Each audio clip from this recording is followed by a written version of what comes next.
მე კიდევ ვიბრძოლებ იმისთვის, რომ გაიწმინდოს ყველა სამსახურის ზონდერებისგან და ნაძირალებისგან. ასე საკრებულოს დეპუტატი ვარკეთილის მუნიციპალიტეტის თანამშრომლის ლაშა ცანავას შესახებ იმ სატელეფონო საუბრის გავრცელების შემდეგ საუბრობს, სადაც მას სამსახურიდან გათავისუფლებით ემუქრება. დეპუტატის გაღიზიანება ცანავას მხრიდან სუსის წარმომადგენლების მიერ მერიის მართვის შესახებ გავრცელებულმა ინფორმაციამ გამოიწვია. ცანავას ინფორმაციით დეპუტატი მას ჟურნალისტებთან უსაფრთხოების სამსახურის წარმომადგენლების ხსენების გამო დაუპირისპირდა და სატელეფონო გარჩევები მოუწყო. ჭედლიშვილები რა შუაშია ლაშა, შენ იცნობ მაგაადგინა ხია? კი, ვიცი, ორივე, ერთი და მეორე.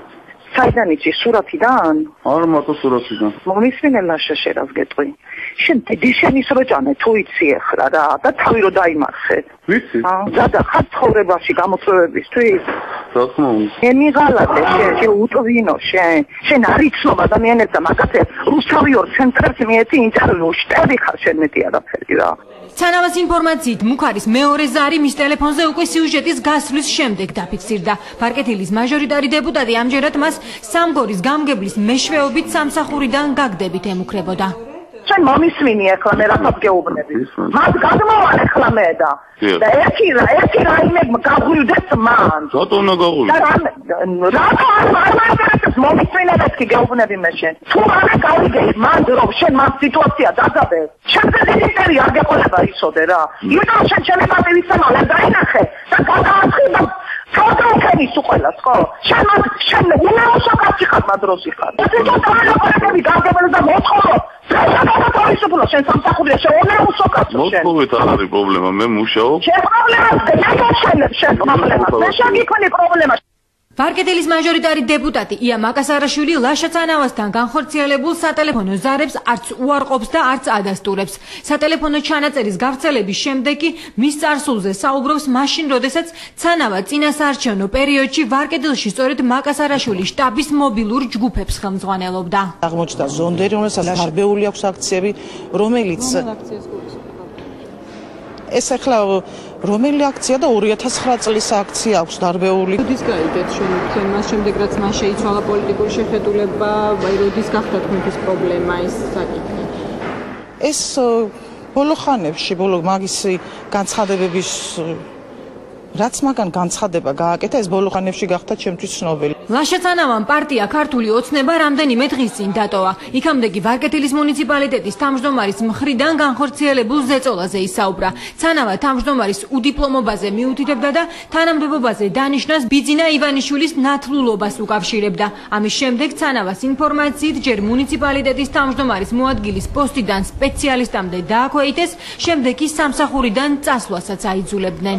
თავარი პრობლემა, ანუ ჩემი პარტიის რიგების დატოვება, მათ უკვე ნახეს, რომ მე სიმართლეს ბოლომდე გავიტან, ჩემ სიმართლეს, მე მაინც არ ვაპირებ გაჩერებას, მაინც ჩემ სიმართლეს ბოლომდე გავიტან და არ ვაპირებ სამსახურის დატოვებას. ლაშა ცანავას ვარკეთილის მუნიციპალიტეტიდან გათავისუფლების საკითხი უკვე გადაწყვეტილია. სამგორის გამგებელი ამბობს, რომ ეს გადაწყვეტილება მან დამოუკიდებლად მიიღო და მიუხედავად იმისა, რომ ცანავას ხელშეკრულება 2 თვეში ეწურება, აპრილიდან ის აღარ იმუშავებს. მასთან ერთად სავარაუდოდ თანამდებობას დატოვებს მუნიციპალიტეტის თავმჯდომარეც. რანაირი სატელეფონო ზარი ხალბატონი იასგან არ განხორციელებულა. როდესაც ადამიანი ეკეთებს განცხადებები და აბსოლუტურად ჩემთვის დაუსაბუთებელს, შეიძლება ეხლა რაღაცებსაც აღსაძლებელს. კითხვის ნიშნის ქვეშ დადგა უკვე მეორე თანამშრომლის ბედით. ანუ თქვენ ბატონ ჯოტოსაც გაათავისუფლებთ? მე მგონი კი. მერიის საქმიანობაში სუსის მაღალჩინოსნების ჩარევის შესახებ დღეს საუბარი არის ურვა უსაფრთხოების სააგენტოს ხელმძღვანელის ძმამ და საკრებულოს თავმჯდომარის მოადგილემ მალხაზ მჭედლიშვილმა. მუნიციპალიტეტის თანამშრომლის ბრალდება და დეპუტატის სატელეფონო ზარის შესახებ შეკითხვა მან უპასუხოდ დატოვა. არ მაინტერესებს არასერიოზულ განცხადებებზე კომენტარის გადაგება. გავრცელებულ სატელეფონო ჩანაწერში დეპუტატის იდენტიფიცირებას ითხოვს თბილისის საკრებულოს თავმჯდომარე. ოპოზიციაში კი მომხდარს სუსის მიერ ადგილობრივი თვითმმართველობის საქმიანობაში ჩარევის დადასტურებად გამოურიცხავრო ქალბატონი ია მაკასარაშვილი ასე ვთქვათ მეთოდებს მიმართავს, თუმცა კიდევ ერთხელ ვიმეორებ, რომ ამას ყველაფერს ალბათ კვლევა გამოიძიებს. თბილისის მერია აბსოლუტურად იმართება სუსიდან, შინაგან საქმეთა სამინისტროდან, ქართული ოცნება აიძულებს მათ გაჩუმდნენ ისინი, როდესაც ობიექტურად საზოგადოებისთვის არის ინფორმაცია მისაწოდებელი.